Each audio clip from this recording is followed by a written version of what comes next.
Hello, I'm Dale Leftwich with Real Agriculture. Today I'm on the Prairie Cereal Summit in Banff, Alberta, and I've got with me as a special guest Gerry Ritz. How are you doing today, Gerry? Very well, Dale. Thank you.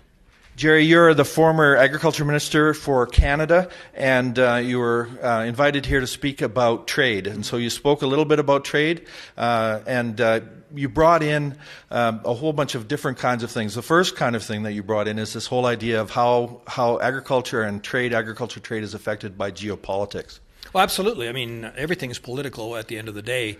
When you look at the rules and regulations that keep getting dumped on the whole concept about agriculture that comes out of downtown Toronto, downtown Vancouver, and Calgary for that matter, we've lost that connection. I always remember as a kid, there wasn't a weekend that we didn't have friends or family out from Saskatoon to the farm we had at that time, and they were involved in the chicken getting prepared for supper that night. They were involved in the wiener roasts in the pastures. We checked cows, and there was that connection. Everybody got that idea.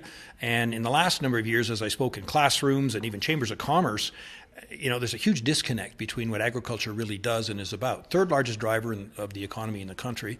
A lot of the reason that some of these little rural communities are hanging on with schools and rinks and post offices and so on is the strength of that agricultural system. And even more so now, exacerbated by the point that the oil patch is in such disarray, such trouble, again, with government regulation. So it's a matter of agriculture finding a voice.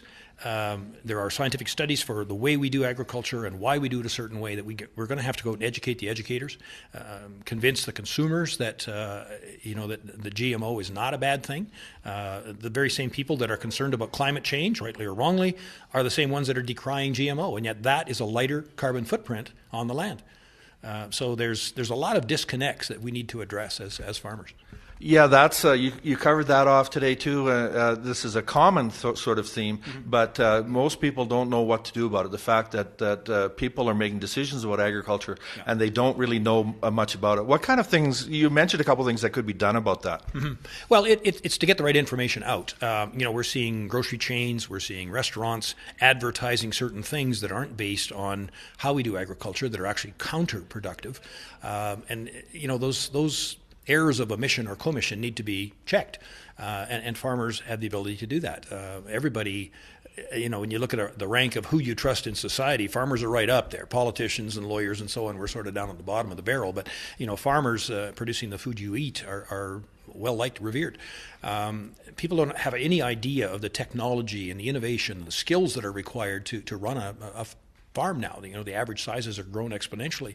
And, I looked at the crowd today, and the biggest thing I noticed is the youth, the younger people, especially young women that are taking the agricultural courses. The one young woman that addressed us on some of the issues with PMRA and regulatory agencies has 2 master's degrees. Unbelievable, and is part of the solutions that we need, putting the right communications out there. Very persuasive. As the younger people come in and they're speaking, very persuasive, and they actually are really quite a bit more able to talk to their peers than maybe you and I are. Well, they're the ones that are facing the deluge of misinformation that keeps popping up out there. Social platforms are great, but things that are wrong go viral just as quickly as things that are right. And trying to get ahead of that is the almost an insurmountable challenge. And I think that's why a lot of people throw up their hands and say, well, I'm close to retirement, I'm just going to let that go. But it doesn't set the stage for the next generation coming in and buying you out, making sure that they have the ability to maintain a good, strong farm sector based on science. And we've done that in spades. Canada's revered around the world. It made it very simple. Well, I shouldn't say simple, but certainly easier selling Canadian products in Japan and Korea and China and India and Europe, and even as we did the free trade agreements, agricultural arguments were front and center because they didn't want to see their production overswamped by Canada's ability that we've proven to the world we can grow it, we can raise it. So one of the things, when you were talking about this idea of geopolitics, you mentioned kind of what's going on in Vancouver right now. Yeah. You talked about some things that looked close to being done, like these traits for canola and boneless. I think it was boneless beef. Bone in, yeah. So you want to just talk about like how those kinds of things roil the market? Well, China doesn't suffer slights easily, and possibly they shouldn't. That's the way they run their country. But at the end of the day, Canada got caught in between the U.S. and China and in their trade fight by causing this woman to be detained. She's now out on bond with an ankle bracelet. But, in my limited expertise in global politics, I can't understand, if we're going to do that and face the wrath of China, why Trudeau wouldn't have phoned Trump and said, look, Wednesday you lift the steel and aluminum tariffs, Thursday we arrest this woman.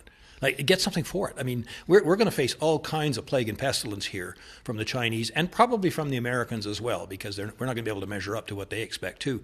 So we're going to get crapped on from both sides and get absolutely nothing out of this.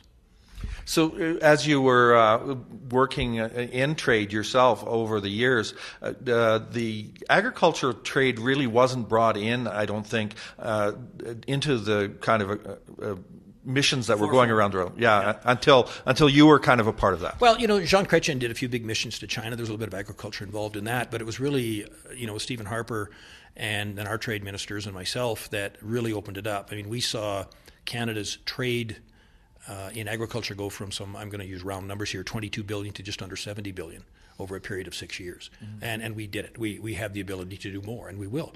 So we finally started to recognize the fact that agriculture opens those doors, but is also the easiest thing for other countries to close when they've got a bit of a concern with us. So it's a delicate balance.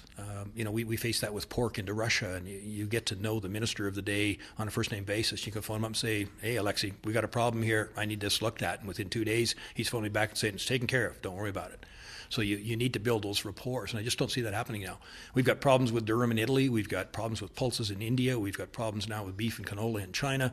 We've got a U.S. sector that needs Canadian content to fulfill their mandates, but are underpaying us for it because we're captive. So the whole pressure to do the negotiations with CETA, which we've done and signed in principle, the whole point of getting TPP done sooner rather than later, even with the Americans out, was even a better deal for us, because it gives us standing now to start to deal with China if we're talking a bilateral agreement at some point. Well, this has been really good. The entire crowd was hanging on your every word here today, Gerry. It was, well, no, it's true. And so I just want to thank you for also taking some time out to be with us here at Real Agriculture. Thanks a lot, Minister Ritz. My pleasure, Dale. Merry Christmas to you and everyone. Thanks.